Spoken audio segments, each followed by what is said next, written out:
Welcome to the Dark Horse Paranormal Podcast. I am your host, Chris Carr. And I am Kristen Johnson. Happy Thursday. How we doing? Thursday. It is the Thursday before All Hallows. All Hallows Eve. All Hallows. Salmon. Salmon. There you go. Yeah, I got to do the voice. Every Happy year. salmon. And even being witchy, I don't know. I'm not a real holiday guy with that. But I do like the equinoxes and stuff. Mm-hmm. You kind of dig them, right? Kind of like that. We love A little that. salmon. We were talking about going to Salem on Saturday, which would be fun. Although there's a mass shooter out there, I don't think they've caught yet. Good Lord. It's not that far from us, so I mean we're south of it, but I don't know. I don't know if I want to be in Salem. It's going to be batshit crazy in Salem. Yeah, it is. And it's going to be really nuts, and it might be fun. So I don't know. We might go. Maybe we'll live stream from there or something. We could do that. It might be a good time. But happy salmon. I hope you guys are doing good. And I don't know. We were talking about the Saturdays and bringing back the Saturdays. We might just switch over to Saturday. I don't know. Yeah, we might have to. You know, hard to say, but it's going to be a full moon and it's going to be pretty rocking. But let's get to things. Bring on our guest. She's no stranger to this show. She's been on before, and we love having her on. Victoria Mundae has been described as a spooky Elle Woods rolled up in a ball of sunshine with a dash of Paranormal Princess thrown in for fun. Nicknamed the Paranormal Perfect Storm, Victoria is a contributing author to several literary compendiums, and her writings have appeared in paranormal literary journals. The journal, The Feminine Macabre, a woman's journal of all things strange and unusual. She has been profiled in the book A Walk in the Shadows and in the TV miniseries The Shadow Dimension. And we'll talk about that, plus her new stuff. In addition to writing paranormal investigations and embracing the woo-woo of life, Victoria co-hosts the long-running paranormal podcast, Edge of the Rabbit Hole, and later joined the paranormal panel Black Lotus Live. But I believe she's back on just Edge now. I'm not sure. We'll ask her about that. We'll discuss that with her.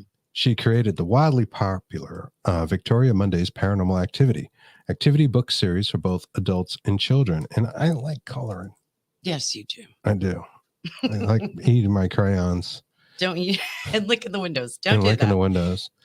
Upon deciding to take her writing career to a higher level, Victoria joined forces with a publishing house that caters specifically to the paranormal and true crime genres, and is excited to be writing in both the fiction and nonfiction paranormal genres. So you can find her at victoriamundae.com, and the ticker's at the bottom. And jot it down, get the spelling right, and let's bring her right on. Hello. Hi there. Yeah, get that spelling right. Hi guys, how are y'all doing? I know I have to look like twice. I'm like, it's A. Monday, right? Tuesday. Yeah. Mundae. Mundae, that's right. Mundae. Monday, if you're in Texas, but Right. Thanks for having me. It's so nice to see y'all again. Yes, we really Thank you. appreciate you coming on. And I know you've been up to some cool stuff since we talked last year, and I thought we'd get into that and maybe tell a couple of jokes, see what you're up to. Like, hey, Victoria. Hey. Hey. Hey. Hi. Oh. Okay, where should we start?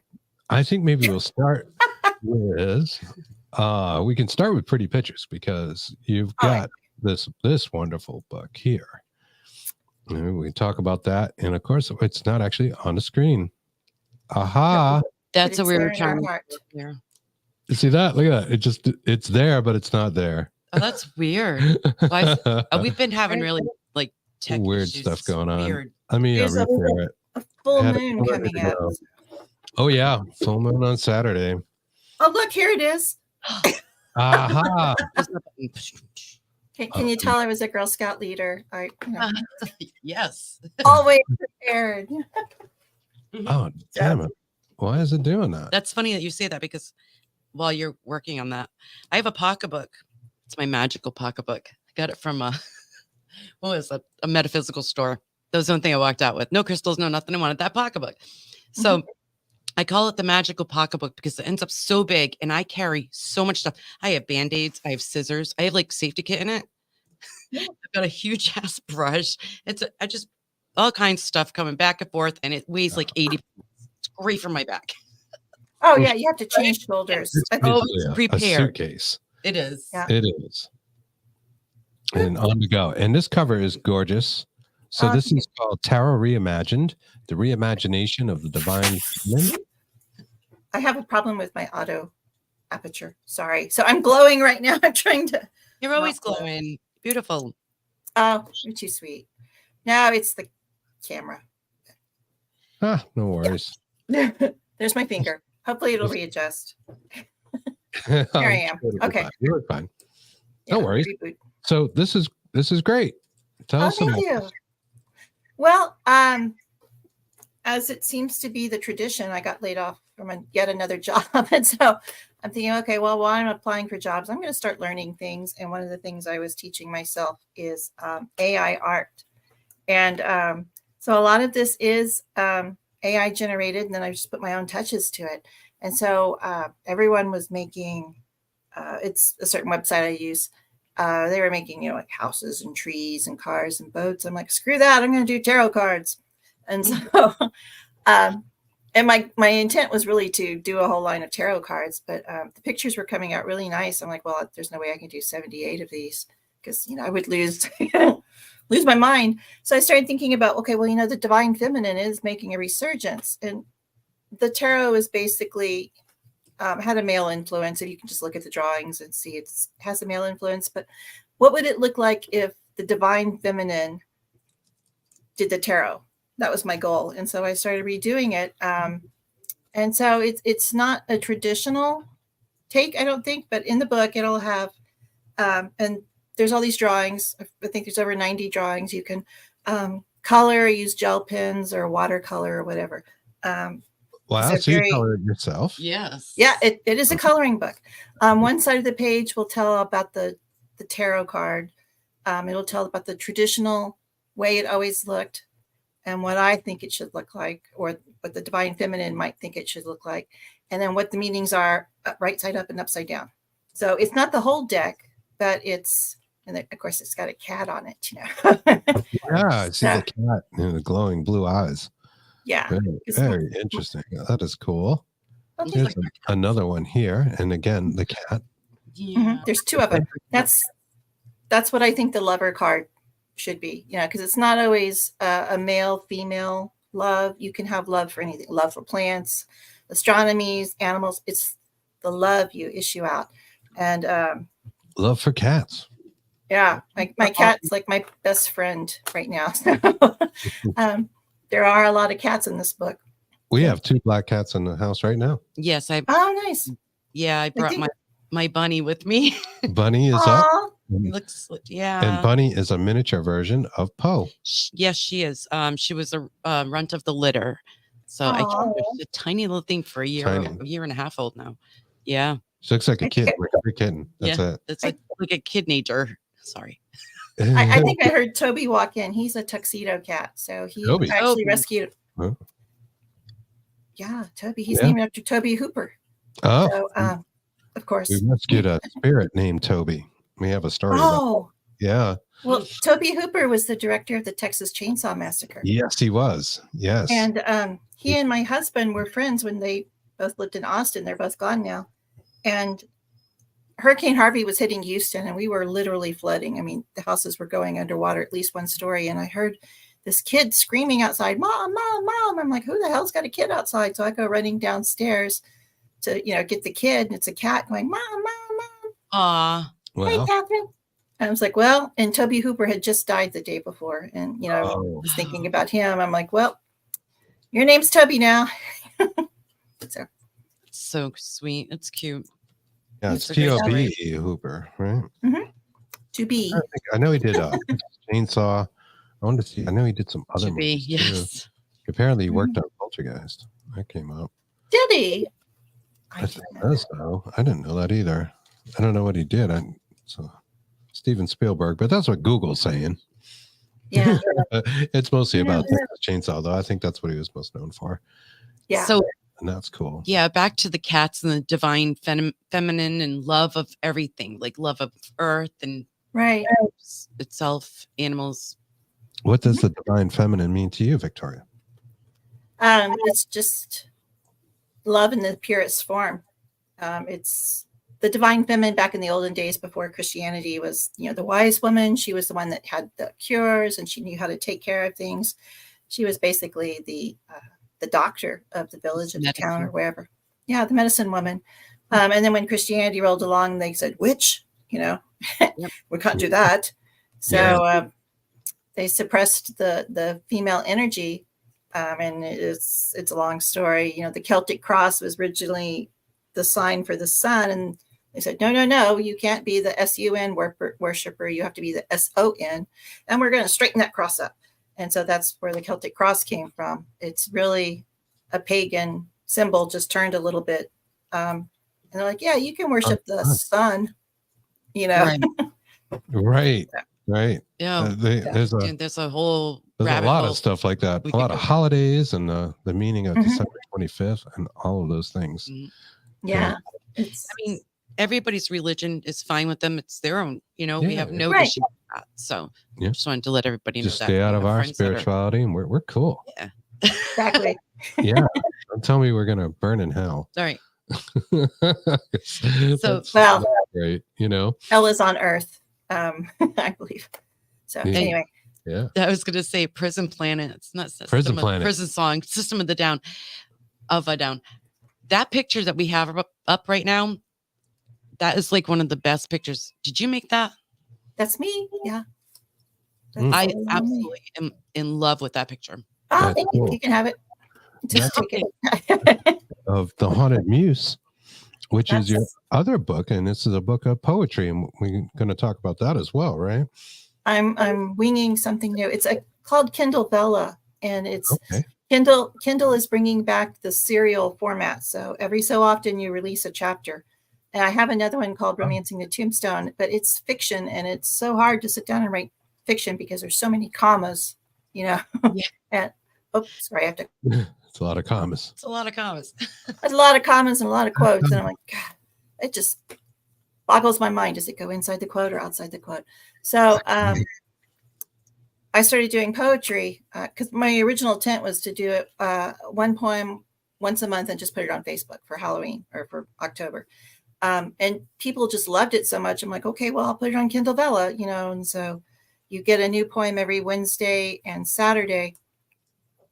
And what day is this? So this past Wednesday, I released a short story, and it's called The Visitor. And it's the story about my husband. When I was living in Arizona, he showed up every night for 3 weeks in Arizona. He was in Houston.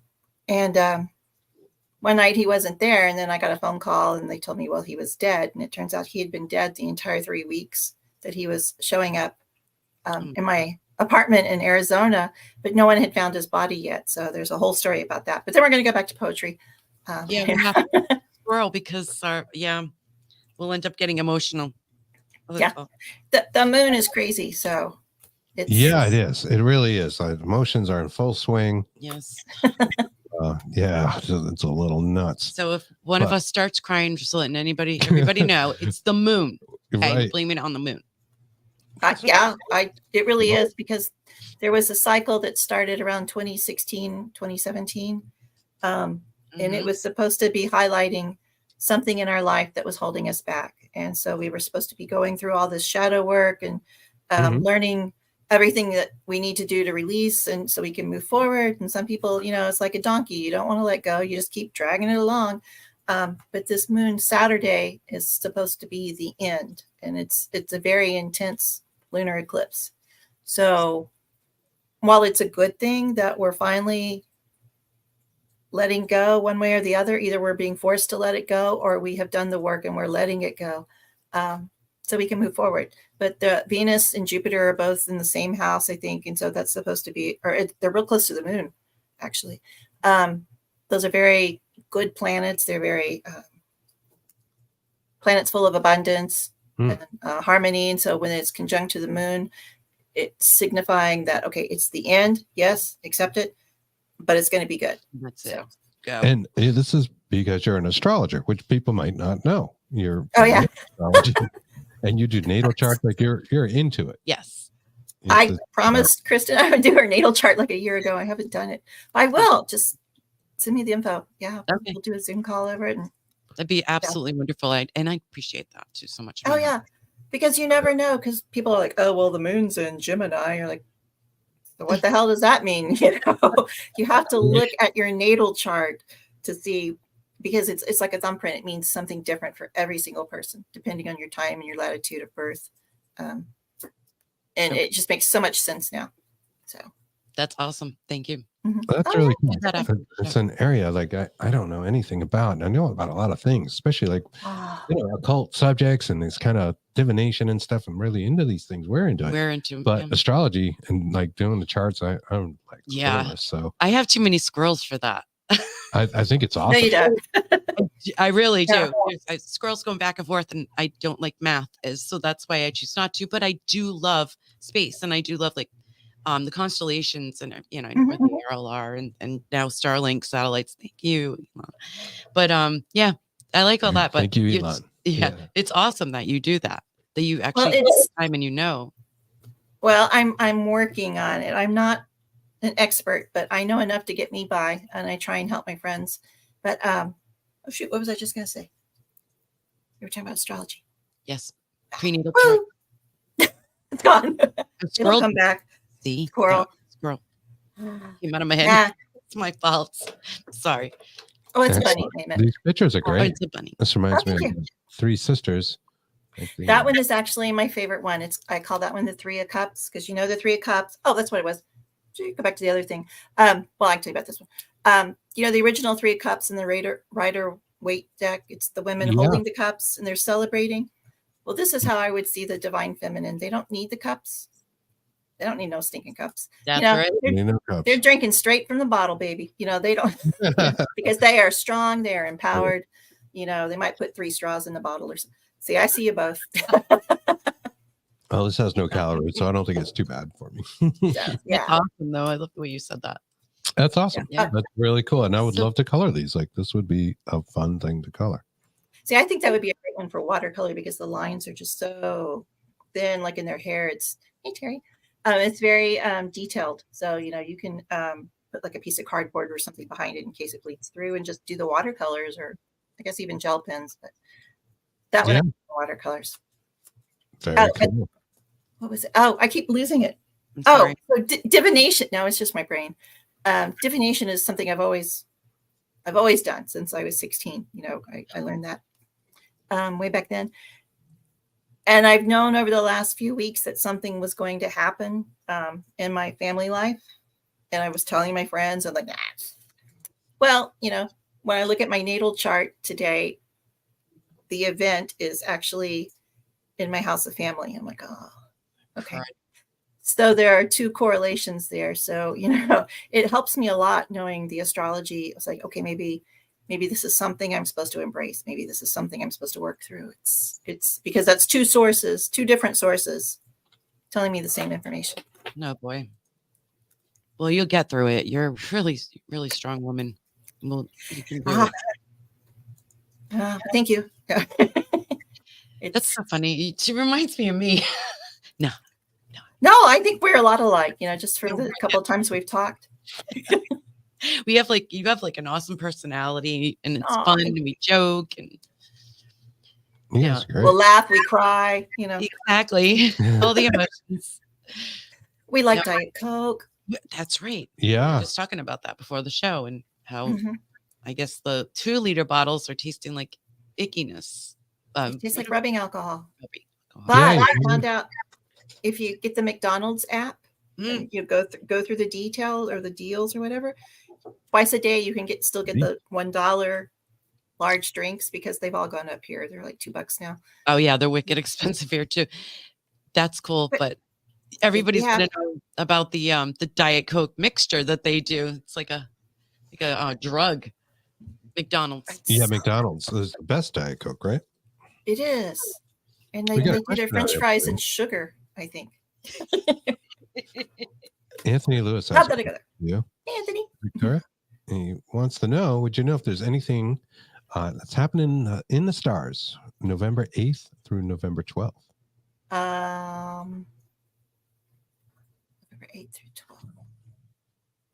Not without looking on my calendar. Because that's why I'm saying I only look for me and my friends, but November 8th through the 12th. Well, the eclipse is on the 28th, and it's like a watercolor. It's not like you put a dot like with a pen. It's a watercolor, and this energy lasts for 8 weeks. So starting from the 28th, going, I'm sorry, 6 months. So what's that, next April or something? Whatever happens or starts to happen on this Saturday, it's going to continue for 6 months. So the secret is to think, what were you doing in 2016, 2017, somewhere in there? What happened to you probably in either April or October? Because, that was some pretty intense time, There's probably something there you didn't believe. A lot of people have felt betrayed, stabbed in the back. Like, I can't believe that happened. And that's something we've had to work through all these years. So hopefully whatever that was is closing out. And so you'll be ending that cycle going forward for the next 6 months. That week in particular, there is something going on. It has something to do with Uranus. There's a really great astrologer on YouTube that I follow. Her name is Lori Lathian. And she just put a video out about it, and I didn't watch it, but she breaks it down, like what's happening. And she's really good because it's not just the planets. She also incorporates the comets, and the asteroids, because everything's out there and they're zipping around, Mm-hmm. Everything has a meaning. Well, Oh, that's really cool. coming out of the Kepler belt for sure. Mm-hmm. And I noticed you said Uranus, and nobody ever said Uranus until the 2000s. I'm sorry. I was trying to be nice. Uranus. Uranus. Just say it. It's all right. But yeah, we were sitting around on Samhain watching for Uranus. On salmon. Happy salmon. Here's Uranus. You can't see it in the sky. Yeah. It's Samhain down here. So it's yeah. Right. We call the band Samhain. Glenda band, but it's really common. I don't know. Everybody calls it Samhain. I don't know how that works. We're an illiterate group. Sort of, right? I don't know. Samhain, yes. Yeah, salmon. Salmon. But yeah, I gotta let that joke go. I've been telling it for like 4 years. It's only getting a little old. Nah, just bring it back. Bring it back. But so you've got this cool poetry, and I want to share at least like the tab so people can find it. And I love the idea that it's would you say serial? It reminds me of the Green Mile. Do you remember Stephen King's Green Mile? When that first came out, it would only be like a chapter or two, and it would be out. And every 2 weeks, they released another chapter or two. These little kind of small books of it as it got rolled out, and it was awesome. I would read it in like, I don't know, 10 minutes, and then have to wait 2 weeks to read the next chapter. But the day it came out, so little.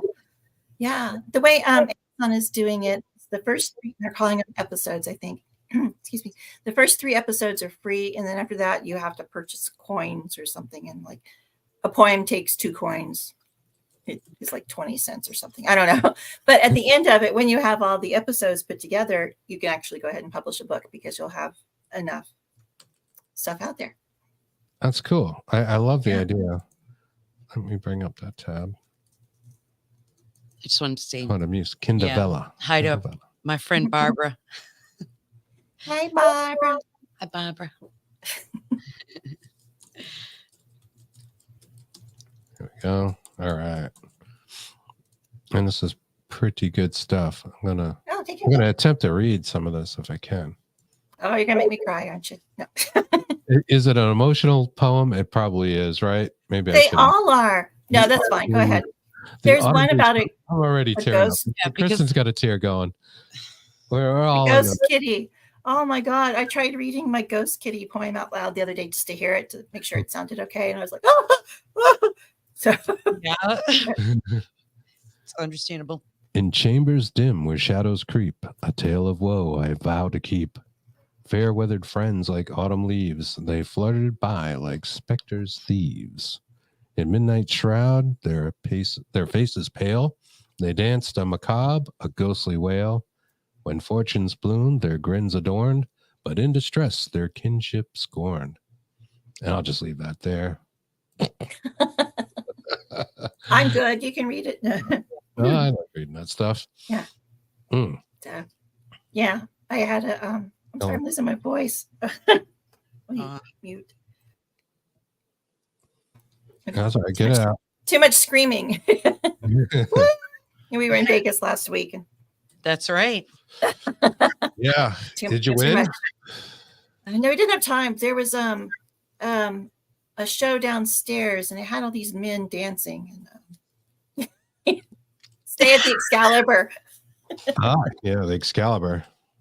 Yeah, that was the best way to end it. But pull that sword from the stone.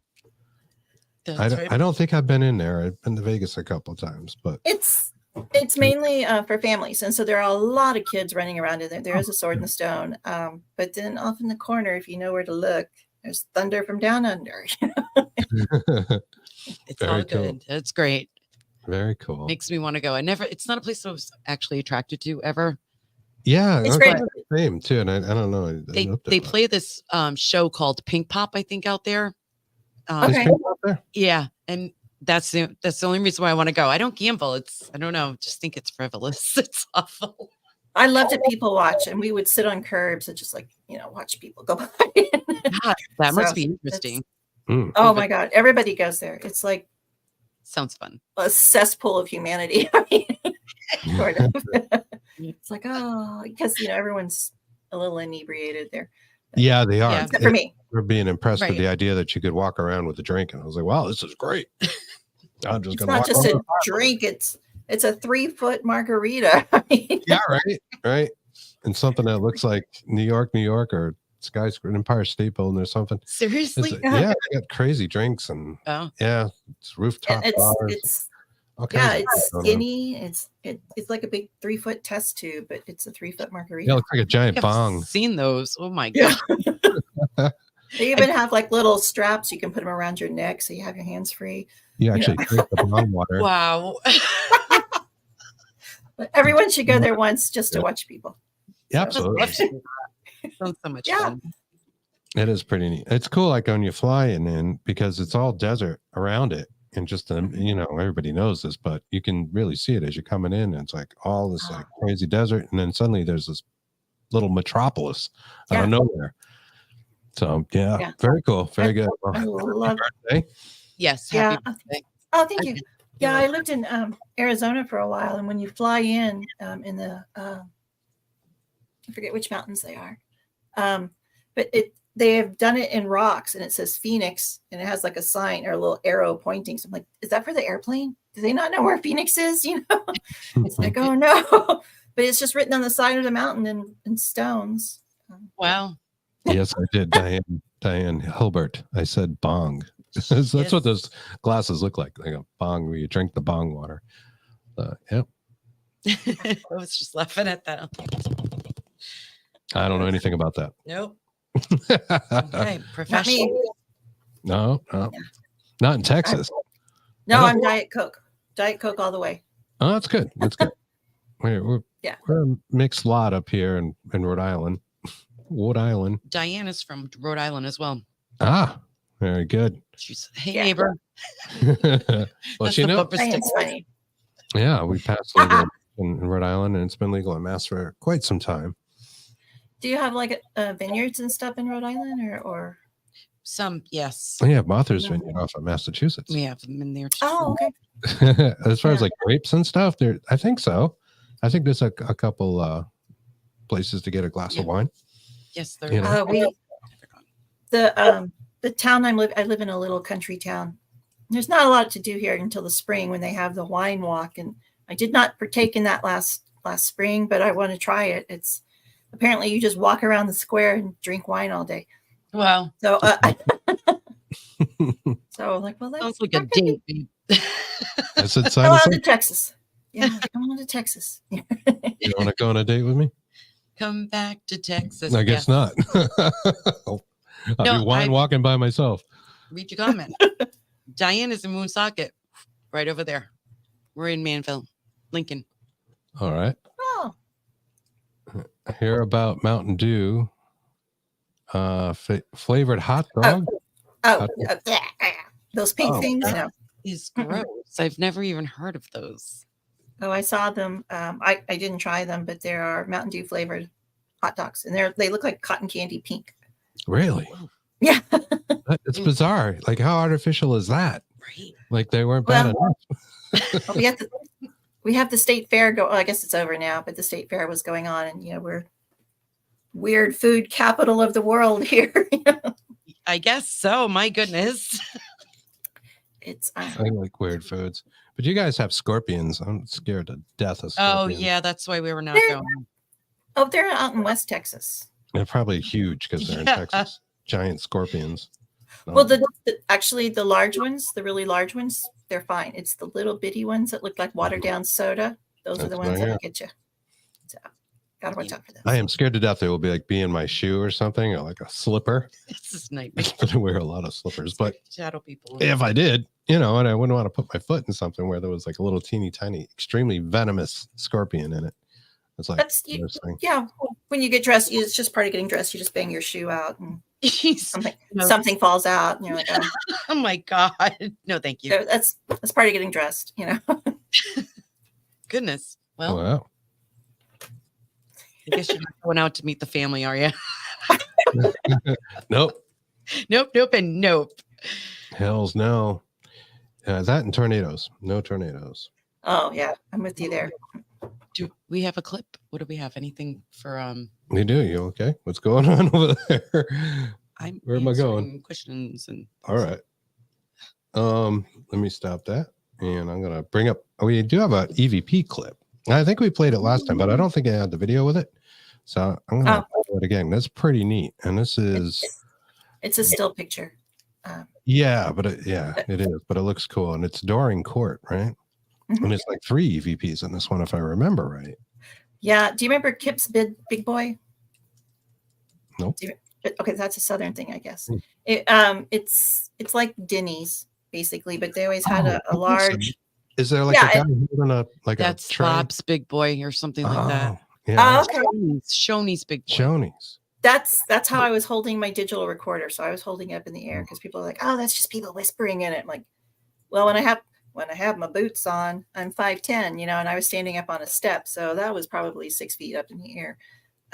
But Doring Court was named after Judge Doring, who lived in a little town in Old Town Spring, and he went through a lot of personal tragedies, and it was during the 30s, and so of course there was bootlegging because of prohibition.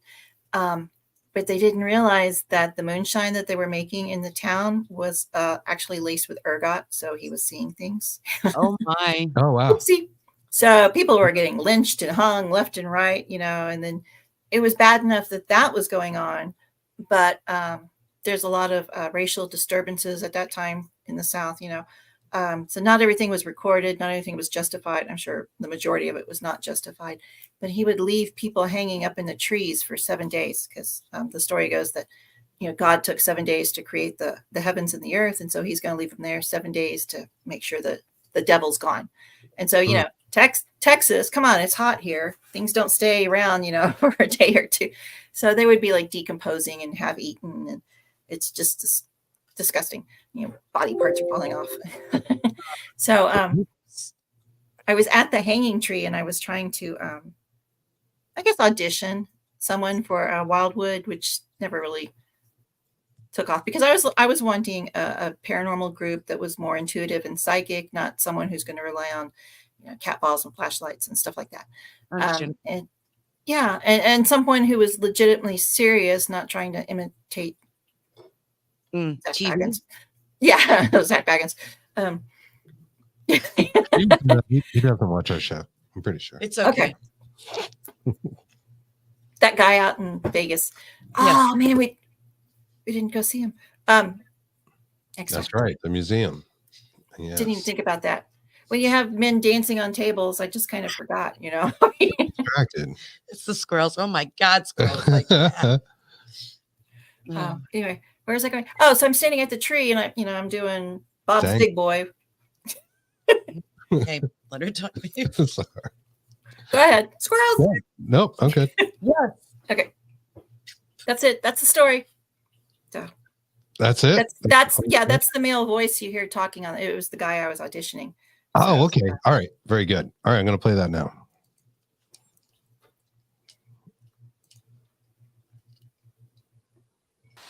Are you by the tree? Can you knock on something? Are you hung in the tree?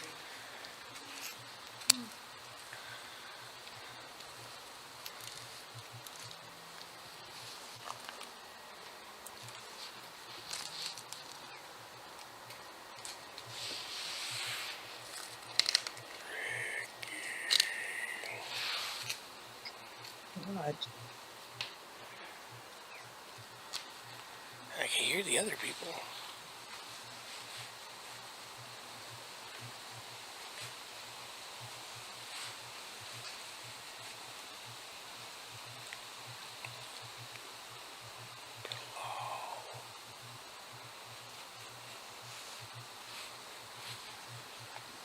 Come touch this green light. Everybody has walked away from me.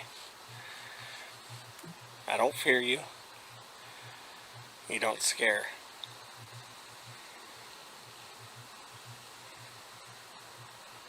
As a matter of fact, I invite you. Come see me.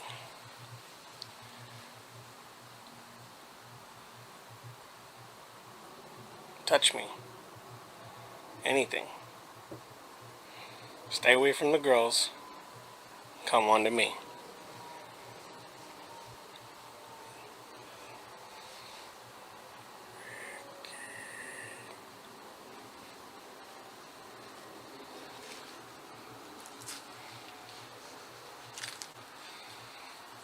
Nah, I'm not.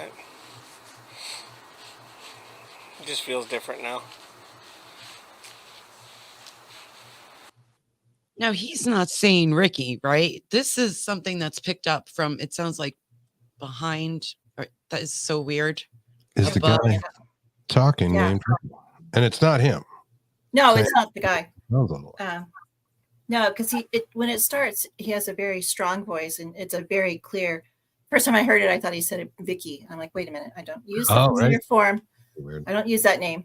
It would be Miss Victoria or something like that. But then I listened again. I was like, no, he's saying Ricky. The second one to me, it sounds like he's saying the law, because that's what they used to call the police and the sheriff and all that down here back in the olden days. The law, and it makes sense because I was standing on the judge's porch. Right. Supposed to be, but I was over there. Yeah. And then it's a very weak Ricky at the end, like he's just losing all of his energy and all of his strength. So, wow, that's really cool. Did you do a deep dive into any kind of Richard there? There's no records. They only have recordings of 48 people being hung, and there was a lot more. Yeah, absolutely, probably, especially during civil rights and the 30s and 40s. Wow, it does sound like a very Southern voice, but what's even cooler, I was showing this to a friend a few days after that event, and she goes, oh my God, I was out here like a month ago, and it's a little town with a bunch of little houses they brought in. It's got tourist things in there and gift shops. And she was at the tree, and she took a picture of the house that's behind the tree, and there are two apparitions of men. They looked like they were worked on a farm or something, or maybe they picked cotton. They had like 1930s type clothes on. You could see through them. I'm like, oh my God, I wonder if one of those is really right. Exactly. So, wow. You could see them, and you could see through them. Mm-hmm. You could see the back, like the door and stuff. But they had like the hats on, and one up they had like a trousers and long sleeve pants, and they had the thin suspenders. Do you have that picture up on your website at all, or on your Facebook where everybody could? I need to find her again. It was a friend of a friend, and we were just screwing around out there one night. And I'm like, oh, I wasn't sure if she sent it to you or not, but that would be awesome to see. Wouldn't it? I love pictures, yes. pictures are great. Pictures are, it didn't happen, huh? True. It didn't happen. Exactly. It is. It is. It is. So what are you doing for the holiday? For Samhain? Yeah. I was actually going to an interactive musical, but it may rain here. We have a lot of rain in the forecast. And it's outdoors. You start at one place, and it's all historical down there, downtown. And it's a interactive Edgar Allan Poe interactive experience. So they put like 4 or 5 Poe stories together, and then you follow them through the town. Last year they did The Legend of Sleepy Hollow, and when the Headless Horseman went running through, these 100-year-old buildings, it was just goosebumps. But if it rains, I'm not doing anything. So, but the next day there's a drum circle, so I'm going to go to the drum circle. Nice. That's awesome. Cool. Yes. Yeah.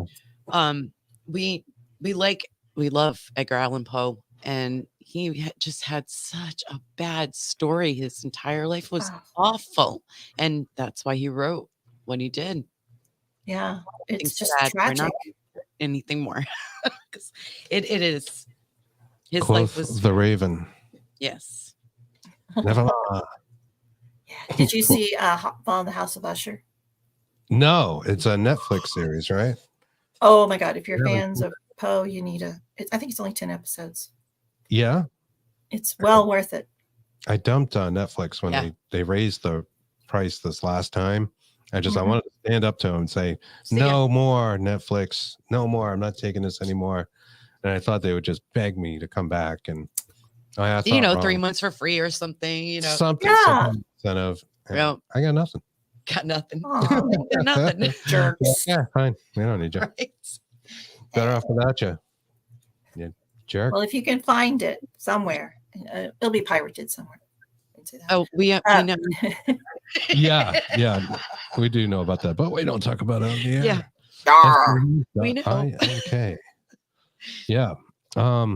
Anthony says, do you have a story of a door closing on them? Somebody walking into a door. About who? What Who's kind of walking door? into it? You said them, so I'm not sure. Are you talking about the picture or? Just let us know. Let us know in the Please, Anthony. comments. And then Jamie Lynn Keller. Oh, Jamie says, speaking of interactive, I love her activity books. Jamie is just the best. She's so sweet. Speaking She of does. which, I love her to death. Jamie and I are renting a house when we go to Michigan Paracon. Really? That's all I'm saying. Yeah. Are you coming? We want to go, and we wanted to share do that. We wanted to do a share. What the hell is it? Airbnb. yeah. With people. So, wow. And you do have quite a few of these activity books. Paranormal 6. activities, the awakening puzzles, coloring pages. You have one for kids. 3. In 2 volumes, 3. I don't know how well that print's coming up or what people are watching it on. If you're on your phone, you probably can't see that too good, but I'll bring one of these up, see if that helps. Bring up the cover for y'all. That's the first one I did. It has and I was just teaching myself graphic arts then. So it's like puzzles, games, word searches, crosswords. And then there would be pictures to color, like a little kid trick-or-treating or something, or the Wolfman or Chupacabra. It's just learning how to do just learning how to do graphic arts then. But as I went along, you get better as you go. I think the one I like the most is the 6th one. Yeah, I think it's the 6th one. It's the one, it's called, my friends call it the witchy book. So there's a do-it-yourself grimoire. There are pages in there you can cuzzle. That's a coloring puzzle, I guess. We've had a rough week. Yeah, it's got little graphics in there. It's like when you're doing candle magic. Oh, Cyber Gumar. That's just a little password keeper, because when my dad died, we didn't know his passwords or anything. So that's just a little blank book. You put your but you know what a book of shadows is? That's like the magical book, and you have to have it if you want to do anything. And there's nothing more magical than the internet. Right. So there might be some truth to that. With the AI, you gotta wonder, what is the effect of spirits and AI. Yeah.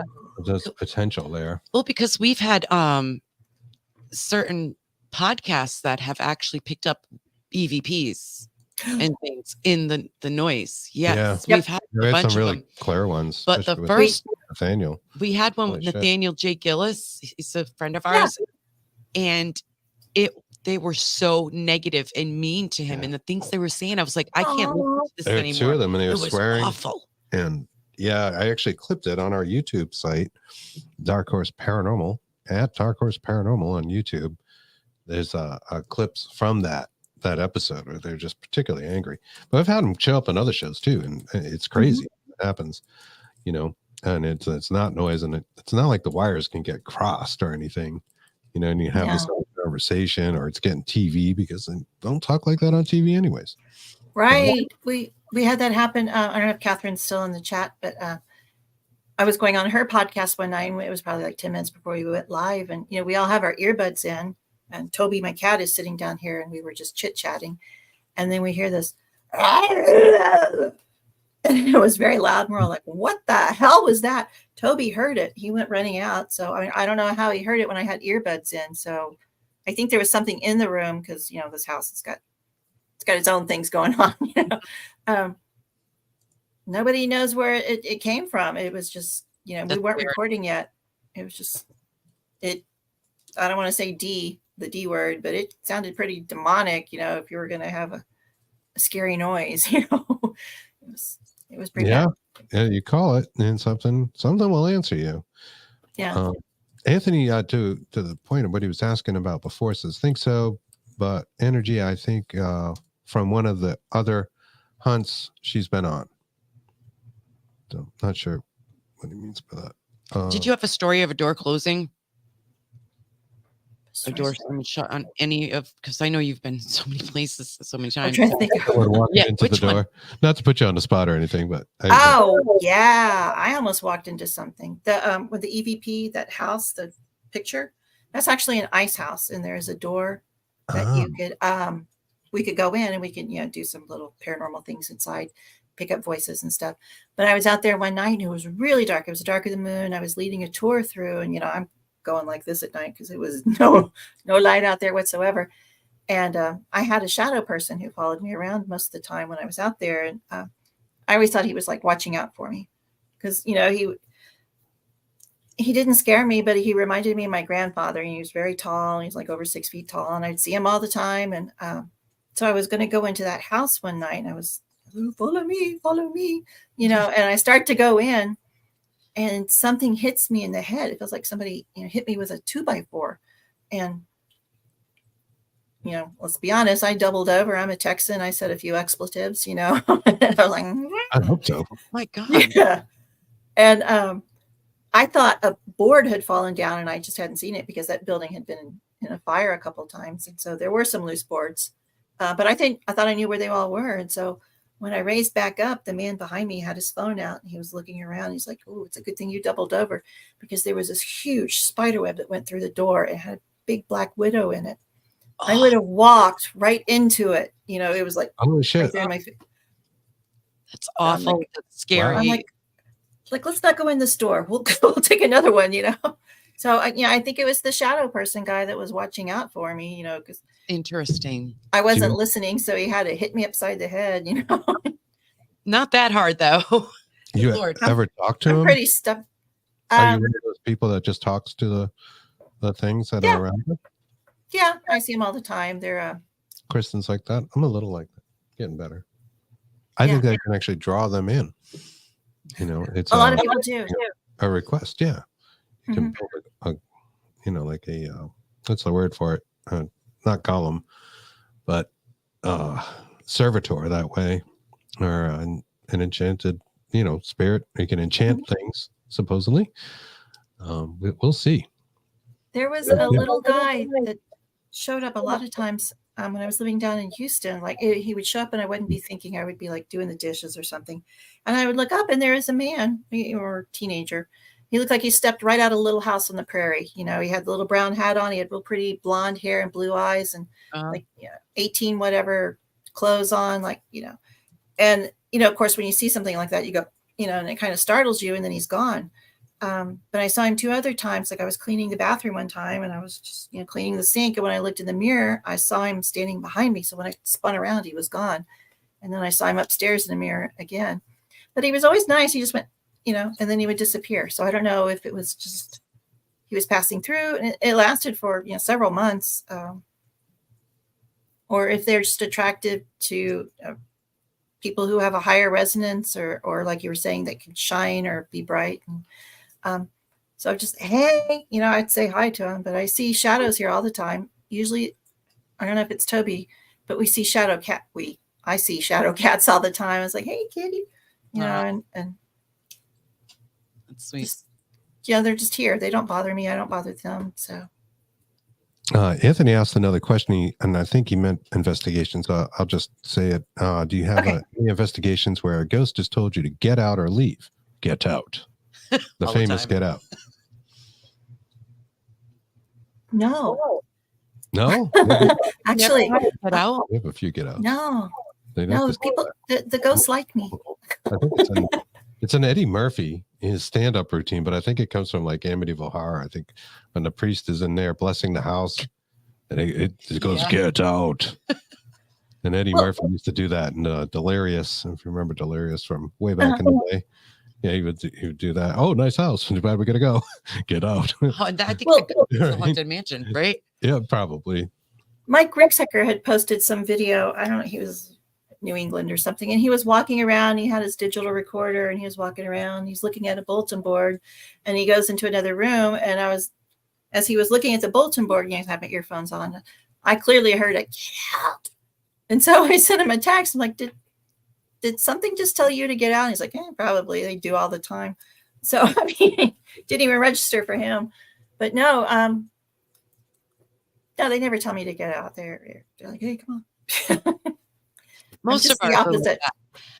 I think it's because of your energy, and if you put out a lot, and they know your emotions, and they're they know your emotions. They know everything. Apparently, they know your name before you even ask. Do you know my name? It's already there. We don't understand how that works. Trying to figure that out. They're very good readers. Yes. Yeah. There was a brothel we like to go down to, and it's out in West Texas, and the Ghost Brothers were there. I think it was this past April. And so Dalen, I think it was his name, the middle height one. I think his name's Dalen. Anyway, he had the little sweepy box, and he was trying to contact a ghost that was always there. We always know his name. His name is J.B. Miller, but he went by Deacon because he was well respected in the church and everything. And then he would go out and kill people. But then he went to church. So Deacon was his nickname. I've heard his voice so many times with so many different investigators on different types of equipment. So I know his voice. And so the Ghost Brother person was trying to get his name. He's like, Deacon, are you here? Deacon, are you here? And it's a real deep, grovelly voice. And so I told him, I was like, okay, Dalen, that's Deacon. You got him right there. And he's like, oh, okay. Deacon. He goes, why are you still here? Mind you, it's a brothel. And the voice, it's the same voice always. And it comes over and it says, the sluts. I was like, okay, well, that's not a radio channel. I know that's real. Right. And so Dalen was like, well, Deacon, where are you? And he's like, red room. And the red room was the one I was standing in front of, because it's a room. It's all red. It's got velvet everywhere. And I was like, oh, well, that's the red room right over there. So, I mean, it's, nothing scary like that. That's a scary. We are. Well, I've had a scary one like a long time ago. But it was with a paranormal team, and I was investigating with two women it was a long EVP. You've heard this one. It was from the first team I was on, and it said, kill the father. Oh yeah. I want to suck and F me. And then kill the father again. What is going on in his house? Right. And that was an EVP. That wasn't even like on that was an EVP. Right? Yeah. It was spirit box going. Weird. It was really loud with this creepy voice. Yeah. Same voice. And this place was pretty haunted. It was in Salem, but Salem, New Hampshire. Mm-hmm. It was a private residence. I won't say too much about it, but it was in Salem, the other Salem that's around here. And they had all kinds of problems. They had brought in, I think, like two priests or something before they went to paranormal teams and tried to do some sort of mini exorcism or something, but it just made it worse, which is usually what happens in those scenarios. And I don't really know what happened after that. That's bad. But That yeah, house, That would be scary. Okay. there was all kinds of weird stuff going on there. that's Yeah. an But when we, emotional drain as well. When you do stuff like that, they drain your, everything out of you. Houses like that. Yeah. And one of the girls felt attacked. I thought it was trying to choke her. So yeah, it was something. oh, it's horrible. Well, Yeah. when we go to this one particular brothel, we've gone there a couple of times and we've dressed up in period clothing. And that seems to stir up the activity, because we look like call girls, basically. But, we're trigger objects, I guess, is what, the best way to. Yeah. But bait. I don't know. Ghost bait. Ghost bait. Yeah. Yeah, she's so cute. Yeah. Yeah. Anthony Lewis would like to know who found or touched a pocket watch. I have no idea. Who? Anthony, are you reading? I think he might be reading one of your investigations. Ah, sure. Okay. Yes, I saw him. One So- of mine? Yeah. Well, we don't know. Pocket Okay. watch. I don't know I what don't know. I don't know, but it sounds like a good story. Yeah, it does. Tell us. I don't know that one. Right? I only have one book that actually has ghost stories in it. It's called my Night in the Most Haunted Hotel in Texas. And it was when I accidentally stayed in the most haunted hotel in Texas by myself. Oopsie. Didn't mean to do that, but Let's let's hear. it's funny when you show up on a Wednesday. Yeah, that one. So my little voice told me, because I was going through this whole depressed thing about, losing my job, trying to find a job, trying to figure out what to do in life. Probably an eclipse going on. Who knows? And my little voice told me, get up, just bleep, bleep, bleep, get up and get out of bed. Go somewhere. And I'm like, okay, where do you want me to go? And it says, go to Jefferson. I'm like, okay, going to Jefferson. What am I going to do there? And it's like, I don't know. So that's actually the Jefferson Hotel. That's a picture I took when I was standing in the middle of the street. But they fixed it up real nice. But when I got there, I had looked because I thought it was going to be busy, because it's a hotel. You always make a reservation before you go. So I looked online and they say room 17, and then it'll give a little description of what the room is known for. So I was, doing this because I don't want to see what's going on. So I was just looking at the beds and stuff. And so I was like, oh, I like that one. And so I booked that room and drove up there, and it was like an 8-hour trip or something. So when I got there, the owner met me at the door. He took me up to the room. He goes, so you know about the hotel, right? I'm like, sorry, I really, I felt like Paranormal Barbie, just like, no, I really don't, Can you carry my equipment for me? Well, I got my little dog in my bag. So he took me up to my room and he goes, well, you know about the room, right? I'm like, I really don't. I'm sorry. I didn't read anything about it. And he's like, oh, well, this is our most haunted room. Well, of course it is. My little voice told me to take it, and it was right before Valentine's Day too. And I don't have very good luck with men, or other animals, except for the cat here. But so I was like, okay, I'm just going to get out of town for Valentine's Day. And he's like, well, this room is called the Jilted Bride's Room, or the Bride's Room. It has this beautiful mahogany headboard on the bed, and it's probably 11 or 12 feet high. It's just huge. And there was a woman, I'm not sure what time period it was. She was supposed to get married there at the hotel, but her fiance jilted her. So she went upstairs and hung herself from the top of the bed. I was like, well, of course, that's where I'm going to be staying. Wonderful. Thank you, little voice. Right? So he tells me, he starts giving me his phone number. He goes, if you need anything, just let me know, because my wife and I, we're going to go to town. And this is deep East Texas, almost Oklahoma, Louisiana corner. And town is like 30 miles away. I was like, oh, okay, so you're leaving me? And he was like, yeah, don't worry, but nobody's checking in tonight. I'm like, wait, you're really leaving me? So they went to town. I don't know what they did, but they came back several hours later and they told me, I could walk around and do whatever I wanted, just, be respectful. And, if I go sit on a bed, straighten up the bed. And so I was walking along and I had all these adventures. There were a lot of activity going on during the day, it just, as soon as I got there, it started, and it just kept amping up, and it was getting more and more intense. And then, yeah, it's a crazy place. Yeah, it must have been a really crazy experience. Now, did you catch a lot? Did you put your equipment up and catch anything, or A lot of data. thank you. I forget to use my equipment. But You do I have my phone in my pocket. Yeah, I was sitting on the bed, and I was talking to the bride. I was like, "Hi, my name's Victoria. I'm going through a rough patch with men too. If you want to talk, you can talk." And then with my third eye, I saw a little girl, and she was probably 9, and she looked like she had like a 1920s dress with a big yoke, and she was holding her dress back and forth, and she's like, "My name is Jenny. My name is Jenny." I'm like, "Okay, Jenny, let me unpack first." And she just kept saying, "Ha," how like a little kid wants to bug you, and she was doing that kind of thing. And so I walked around, I had a few experiences. So later when I was talking to the owner, he's like, "So how's it going?" I'm like, "Well, I think I talked to the bride for a while, and then there was this little girl named Jenny, and I was doing that with the dress." And he's kind of looked at me, and he goes, "The room across the hall from you?" And it was called the Pride Room. It was about a house or bed and breakfast that had caught on fire.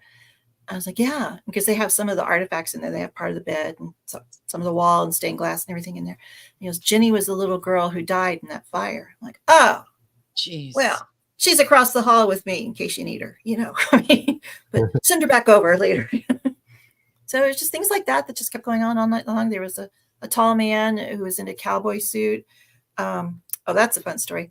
But I could see him, and he was not really scary. And it's a very long hallway, and I was looking out the window, and I could tell there was somebody back there, and he was like leaning over staircase, and it was cold, one of the rare cold days we had, and he had a long duster, and he was skinny. He had skinny pants on and boots that his jeans were tucked in him. He had like a bolero tie, and he had a hat that was kind of flat, and he was just looking at me like, "Huh, okay." And then he went upstairs and disappeared. And he had a coat over his arm. That's the thing I remember, because it was really cold. And so again, I told Jeremy, the owner, I was like, "I saw a man in the hotel," and I think he thought I meant there was a real man in the hotel. And he's like, "Can you describe him?" I'm like, "Oh yeah." So I started telling him everything about who I was seeing, and he's like, "I've seen that man before." I was like, "Really?" He's like, "Yeah, I've seen him twice. Once it was in the attic and one was somewhere else." And he goes, "You know the story about Steven Spielberg, right?" I was like, "Famous director. I don't know." Yeah. He's like, "No, he was in town when they were shooting a movie back in the 70s. And it turns out it was Sugarland Express. But they were staying in a hotel across the street. And I think it was like 2:00 in the morning, something woke up Spielberg. And when he woke up, he saw the man at the foot of the bed, which scared the bejeebies out of him. So he woke up his entire crew. Mind you, we're in the middle of nowhere, Texas. They pack up 2:00 in the morning, and they, go 20 miles to the next town, to the Holiday Inn or something, and they stay there. That man left such an impression on him. The man later became, I think they call him the preacher in the Poltergeist movies. Oh yeah. Oh yeah. It's a wicked, scary looking guy. That's the guy, Wow. You described. Wow. That's wild. So really cool. Yeah. So I actually posted today on Facebook, and it had that guy, and it was like scariest guy from all horror movies or something. Oh wow, kind of that's effect. synchronicity right there. So that's kind of funny. Yeah. So when he told me that, I'm like, "What?" And I get my phone out, and I'm looking through like, who the hell is it? It was the exact same guy I saw. I think Tim posted that. Wow. Wow. Crazy. That's cool. It's good confirmation though. Yeah. Because I Yeah. was like, all I remember is Carol Ann. I don't remember the movie. I'm sorry. Yeah. Yeah. It was a long time ago. Oh, what do you have a show coming up? Paracon you're doing? You're going to be at? Oh yeah. Going back to Jefferson, back to that town. It's November 4th. So I've been making my little baubles and such. And of course, be taking all my books and stuff. And so the Kling brothers will be there. They'll be the lead investigators. They do a whole Paracon during the day. So we have speakers and vendors, and I'll be vending. And then that night they go to about 6 different venues, and you have 30 minutes in each venue. So we rotate. And so I was like, go, go, go, you got 30 minutes. It's like paranormal speed dating, and it's a town, it's not that big, but it's still a town. You have to run. You have 5 minutes to get to the next house. And so a lot of people rent golf carts. And so we're all jumping on golf carts, go, go, go.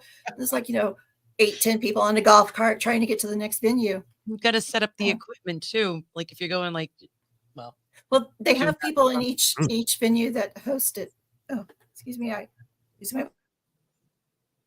They have teams in each of the venues that host it. So it's just the guests that go in.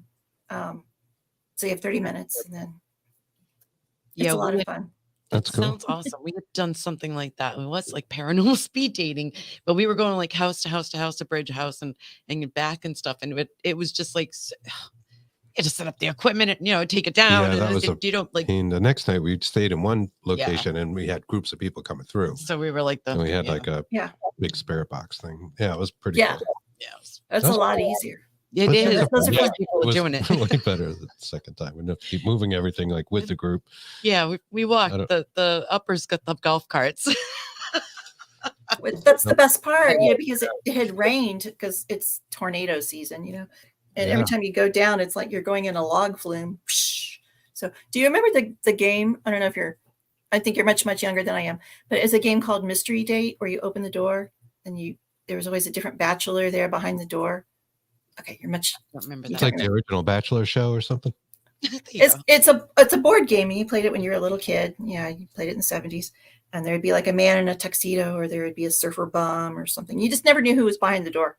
That's kind of what like this place is. Like we went and knocked. There's a beautiful 1840, plantation style house, and we go up and we knock on the door because it was time for our group to go in.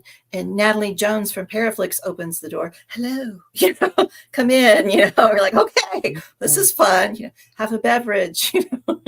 So we got something warm to drink, and then we did a little investigation, and then we go off to the next group. You just didn't know who was there, but it's really a lot of fun. That sounds awesome. Helen Espinoza says, haha, I remember that game. Yep, that's what it's like, Helen. You just don't know who's going to open the door. Barbara also remembers it. Barbara Woodbury Spear. Hello. And I think I remember it, but I didn't have it. No, I didn't have it. My cousin had it, but I do remember it vaguely. It was weird. Yeah, my rich cousin had it. The one with the big Barbie dream house. Oh, yes, I had one of those as well. So I'd like going over her house sometimes. Want a Barbie dream house. No. Yeah, we have a question from Jerry. Jerry Swope. Yeah, Jerry says, Victoria, and that's a question we should be asking. Right. Victoria, what's the most scariest place you've been and will not go back? My first wedding. Just kidding. No. I love it. That was kind of scary. There's too many people there. Scariest people.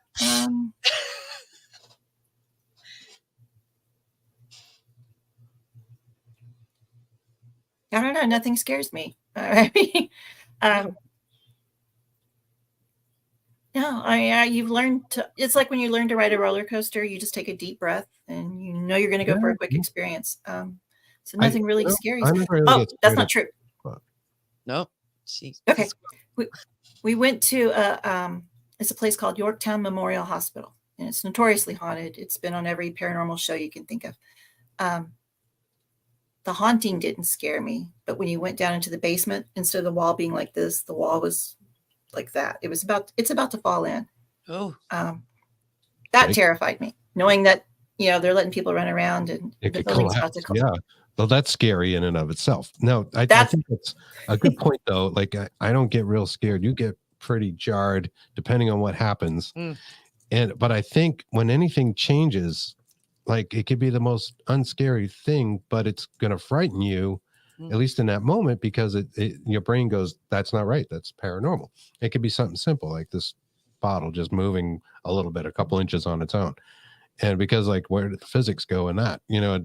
That in itself seems really scary. No, I'm not going to run out of the house, but there's going to be a minute where I'm like, holy shit, something just happened, and can be frightening, right?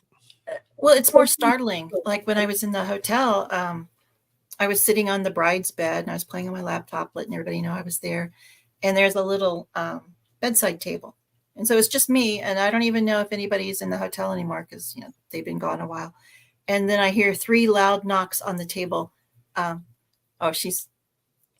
Yay. Emily Jones is fun.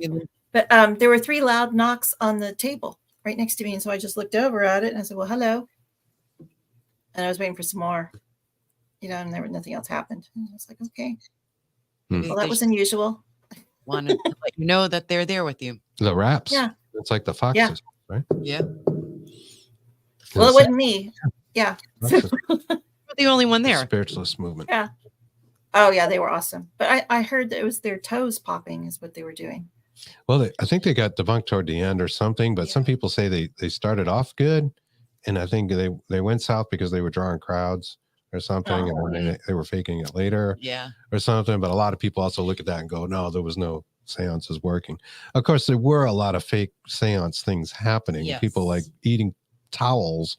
You get these pictures, and it's like clearly like a dish towel hanging out of someone's mouth. Like, Ectoplasm. Yeah. Exactly. Oh my God. But at the same time, I think a lot of really cool stuff probably did happen and real stuff, Yeah, we believe that. Yeah, for sure. I know Harry Houdini was like a big critic and would always go and try to figure out what they were up to and what they were doing in these things and debunk them. Yeah. But Arthur Conan Doyle, the author of Sherlock Holmes, he kind of like thought everybody was real. So he was kind of the opposite, but they would go see these things together, apparently. So, what a fun time. Yeah, Yeah, for sure. And I like that people were focused on it. It was like a thing, and Memento Mori came about. Remember, you will die. And a lot of things had skulls on them, jewelry, and various artifacts, right? And I love that stuff. I'd like to collect it. And it's pretty Yeah. When I get to be a multimillionaire, which should be Saturday, right? Because of the moon. Right. One of the things, I want to build a Lily Dale of the South, and just have it down here, because like in the hill country or something, where you could actually come and learn about real spiritualism and learn the real things and not all the fake equipment and stuff. exactly. Yes. Because there's a lot of stuff that happens with drawing a blank. Infrasound, the lower sounds below our hearing. It's a lot of the same, hair standing up, the goosebumps, you feel like you're being watched. It's a reaction from the infrasound, which is the same thing as almost like having a ghost event. But unless people, know about it, it can trigger you certain ways. Yes. Yeah, for sure. And it's out ULF there. and ELF. Yes. It's definitely out there. We've seen in our recordings where there was stuff that was infra sound, although we don't have a recorder that's like made for that. We wouldn't mind getting like a bat type, like picks up echolocation. People do that as a hobby. It's really high pitched stuff that's going on beyond the realm of hearing, but we have recorded stuff that was lower, and it seems very like a drone monotonous thing. We can't really hear it, but we see it in the EQ. If you do a spectrum EQ, I think they call it an Audacity. If you use that to look for your EVPs, that sort of thing, you can actually see it in the graph. Like there are frequencies that are down there, and they're like all through the recording. That's below your hearing range. We take Wilson, our skull, out, and he's got like really big, heavy magnets in him, and we've noticed that the more we use him, the more negative the vibrations of the entities or spirits are. That we pick up the negative parts of them. Yes. Is it a real skull? No. It's perfectly correct. Yeah. That's as close as we get. Now, I wish it was a real skull, but they're so expensive now. I should have bought one years ago and won them. They were a couple $100. Now they're in the thousands.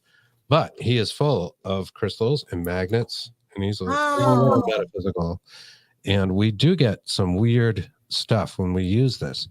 There's a little thinking behind it. Like skulls have always, just historically through time, have been a method to talk to spirits, going back to the Sumerians and probably before that. And there is research that shows this, like legit research.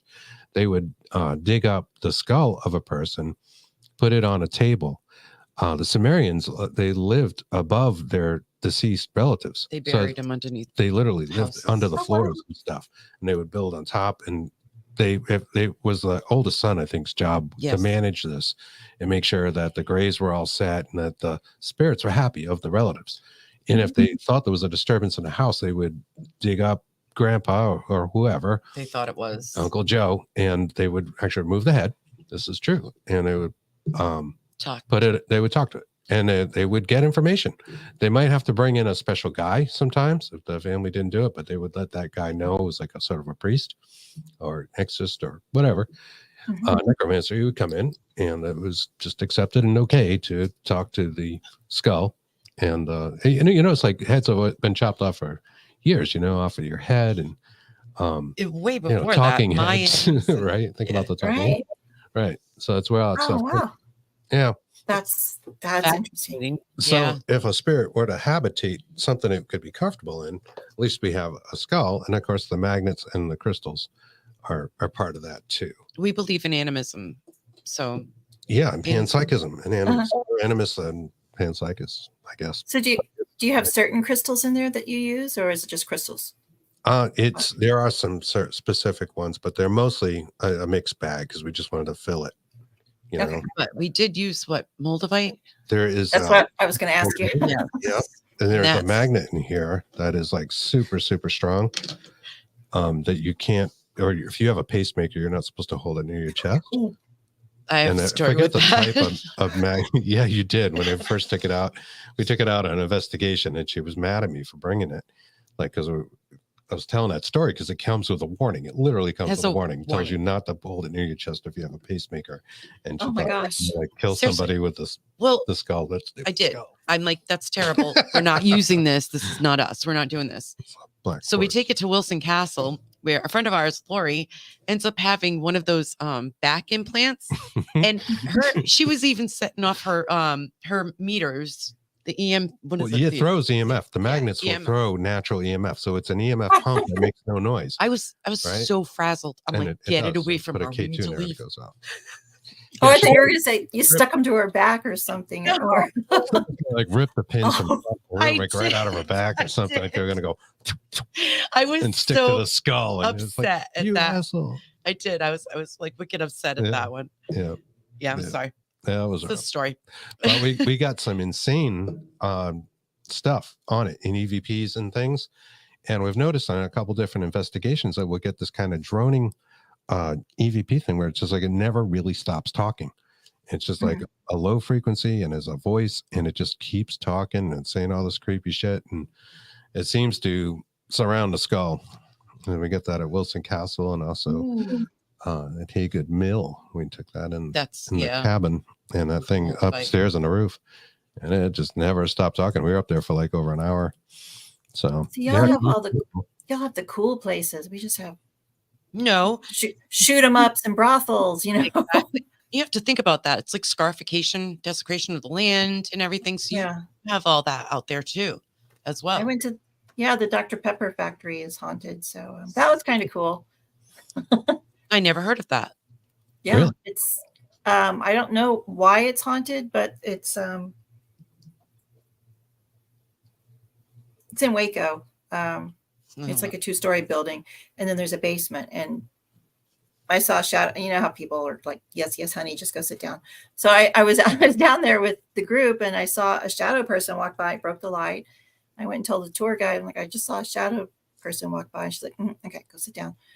I'm like, Okay, go sit down. so, but when I had gotten there a little bit earlier, and it was quite a drive, to get there. And so I got there early, and they're like, they were nice enough to let me come in and go to the ladies' room. And while I was in there, I looked in the mirror, and I saw like around elbow height.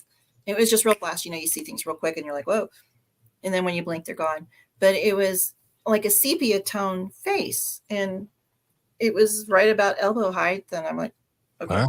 So when I came out, I asked the lady, I was like, is there something going on with the bathroom? And she's like, why? She's like, well, I think I saw a little lady, because it was, someone with darker skin. The hair was kind of frazzled and wild. And I couldn't see any clothing because it happened so quickly. And, I was washing my hands, and I look again, washing my hands. I look in the mirror, and she's like, no, there's nothing in the bathroom. So I take the tour, and I found out that in 1955, a very deadly tornado hit the Dr. Pepper bottling company in Waco. Several people were killed. One of the persons that was killed was a man named Shorty. Hello. And it was right where the bathroom is now. I'm like, I saw Shorty in the mirror. You could have told me that. Wow. Yeah, it says That's pretty cool. 1953. Oh, 53. Okay. Waco tornado. Yeah. Mm-hmm. Goodness. Does it have a picture of Shorty? Because there's a big picture of him hanging somewhere in the building, I think. I can look it up. Oh, that's wild. Look that up, baby. But it was so fast. It was someone of Latino descent, wild hair, like they were in a tornado. I don't know. There you go. That's what it is. I'm looking for a picture. Yeah, we like the spiritual side of things like you do, and we do like the toys too. So we get a few different things. We like the ITC. I like when they both interact and to get it in real time where it's good, like for confirming stuff. If you get the idea that there's something there and then it starts talking and that sort of thing backs up what you thought or feel about it. That's fantastic, right? It's validation. Yeah, exactly. Confirmation. So we got some things that we like to play with. Yes, I'm still looking for the picture of Shorty. Well, I can sketch him out real quick. There you go. Probably by the time I find him, you'll probably be done. Yeah, that's all right. Go, I think I probably birthday. asked you this. Yeah, it's your birthday, Shorty. There you go. There you go. Go, Shorty.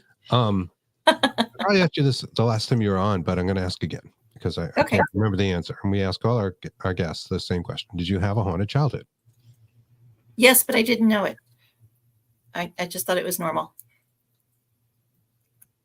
What happened? Oh, you want more details? Just a little bit. Yes. The first thing I saw, and I didn't know what it was, is my mom and sister. We had a 3-bedroom house, and all the bedrooms were lined up. It was like one of those 1940s houses built right after the war.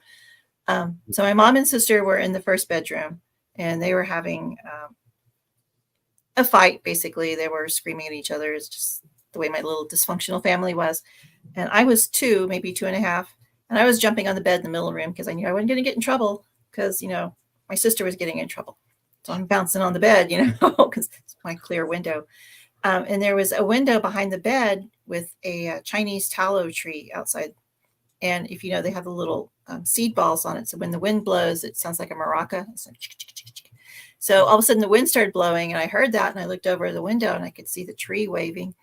And then when I looked forward, there was a little lady standing in front of me in the bedroom. And she looked like one of the fairy godmothers from Sleeping Beauty.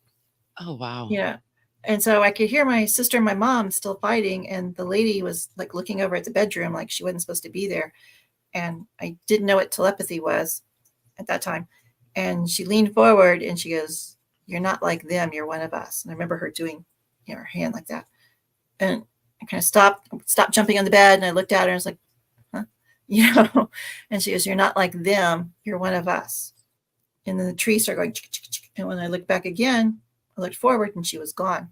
Wow. And at that time, I could hear my mom and sister ending their fight or whatever you want to call it. So I jumped off the bed and I went and said, "Mama, who's the lady in the room in there?" And my mom's like, "There's no woman in the room, blah, blah, blah." So she starts yelling at me. I'm like, "Oh, great." So I never told anybody, because when I would mention it, people were like, "What? You didn't have a fairy godmother in there." So after a couple of years, I quit telling people. It wasn't until a few years ago when we were doing Edge of the Rabbit Hole and Andrea Perrin is on there. Y'all know Andrea, right? When you meet her, you just start telling her your life story. Oh yeah. What energy that woman has. She's She's like a to meet. I love her to death. So somehow we started talking about seeing things, and I told her that story, and she goes, "Okay, you know who that is, right?"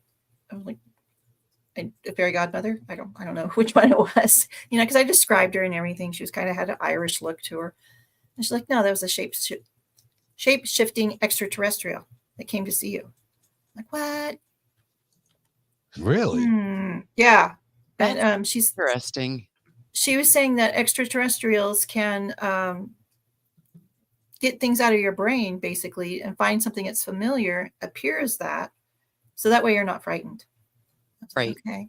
A lot of that's something I remember that from being 2 years old, wow. that it's always been a comforting message, like going through junior high when you didn't fit in, Yeah, Okay, understandable. I'm an alien. So, Well, that's a lot of the UFO experiencers have. That's what they say. They say the same exact things what Andrea said to you. Is Yeah. they get something that's comforting from your brain, so you can see it. I had never heard of that before. Yeah. She likes the UFO stuff and yeah. a lot about it in her books. And the house, the Conjuring, as we call it, right? That she saw a lot of UFOs there, as well. So that property. But the first, I'm sorry. The first ghost I saw was when I was 7. It was my grandfather the day he died, and he basically showed up in my room and said, "Shh, lay down, go to sleep. I'm okay." I'm like, okay. And then as it went on, through life, I would always see like my grandparents or my parents, or apparently my husband for 3 weeks, my best friend, anybody who I was really connected to before they would die. I would see him like a day or two before. So it was always like a precognitive, hey, I'm about to kick the plane here. I'm gonna be leaving. So, and then there's been UFO stuff. I've lost like 40 minutes one time when I saw a UFO. I didn't realize I had lost time until I showed up where I was supposed to be. And my husband's like, "Where have you been? You're 40 minutes late." I'm like, "No, I'm not. I'm here for lunch." I'm like, "Nope, I had to go." So, I mean, between ghost and UFOs and shadow people, and it's just normal. Paranormal is normal. It is that way to us all because we grew up like this. I think like what did we say? 90% of our guests, maybe like 98%. More than that. Yeah, it's almost all of them have had a haunted childhood. And pursue this as adults. I think that's an intriguing statistic. Like it is what drives people to want to be a paranormal investigator or a researcher or whatever it is they do, Bigfoot hunter. As an adult, what is the driving thing? And it's almost always childhood experiences. But I did know it was not normal. People just never believed me, and there'd always be a couple of us that would whisper, "Yeah, I believe you. And this happened to me and this happened to me." And so you always kept those stories to yourself. But now in our age bracket, for sure, you didn't really openly talk about those things. You get beat to death on a school bus. Exactly. Yeah. Or my mom would always say, "Oh, you're just imagining it." Because I'd say, there's a little movie theater in my head and I see things. She's like, "Oh, you're just imagining it." But every year for my birthday, I'd get the Farmer's Almanac. I'm like, "No, I want a Barbie." It's like, "No, here, honey, the Farmer's Almanac, learn the moon signs." Yeah. Wow. Oh, that's cool. That is interesting. I want a Barbie. That was cute. Damn it. The 70s and 80s were tough. Those kids we were nuts back then. What was the name of the movie we just watched? You guys you got to watch this if you're, I think it's on Amazon. Yeah. It's, I'm trying to think. Killer.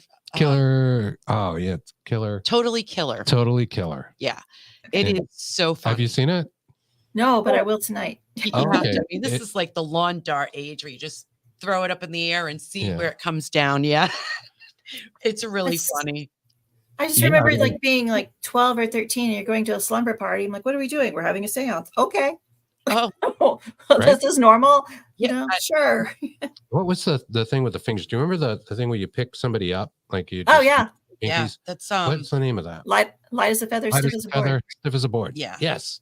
You say did that all the time. Board, light as a feather. Yeah. Yeah. I didn't know that was not normal. I mean, because we would get people 4 and 5 feet off the ground and then sorry.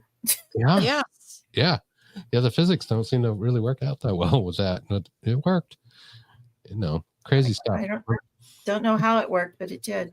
It did. And this has been still that works too. It's comforting to know that we are all actually normal and not people call us paranormal. It's nice. It's nice to know that there's other people out there that are like this. If it wasn't for Chris, I wouldn't be here right now. Aww. Yeah, she was really scared of this stuff and wouldn't do it with me for like the longest time. No, I'm paranormal. Yeah. With the button. There it is. There it is. Boom. I mean, it was like hours, but great. Let me look. Let me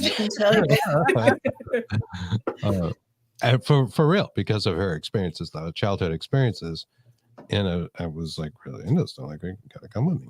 You know, I but, grew up with shadow people, 2 shadow people. It was really, really bad. Just so negative. Told the parents don't believe, all that Yeah. stuff. Same thing. And I had slumber parties where kids would call their parents at night to come and get them.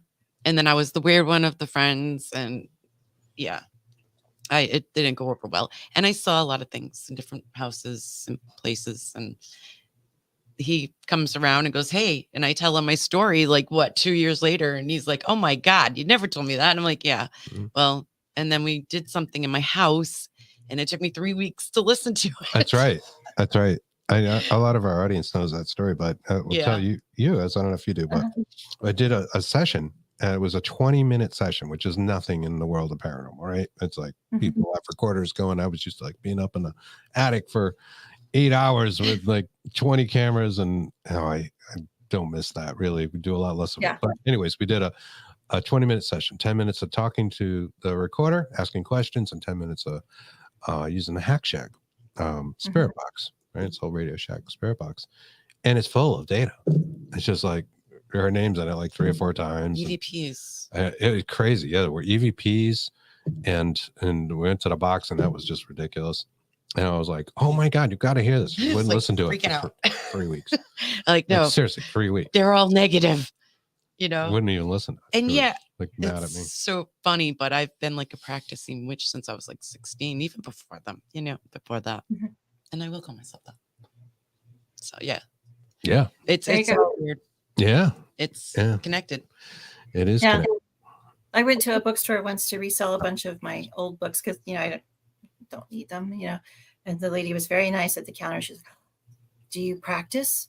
And I said, "Well, no, I've got it down. I don't need to practice anymore."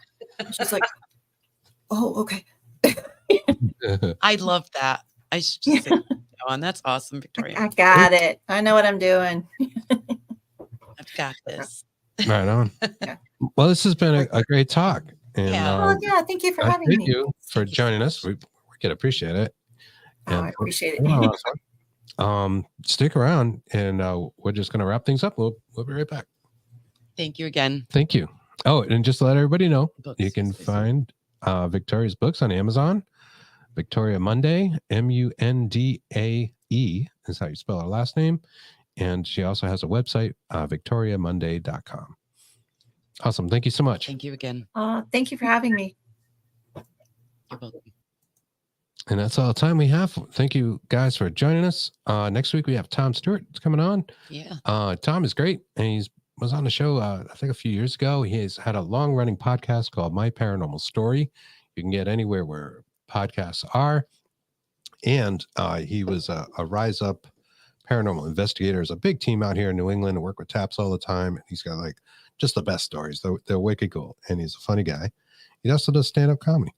So he'll be on next Thursday, and we'll catch you then. Be safe. Have a great Halloween.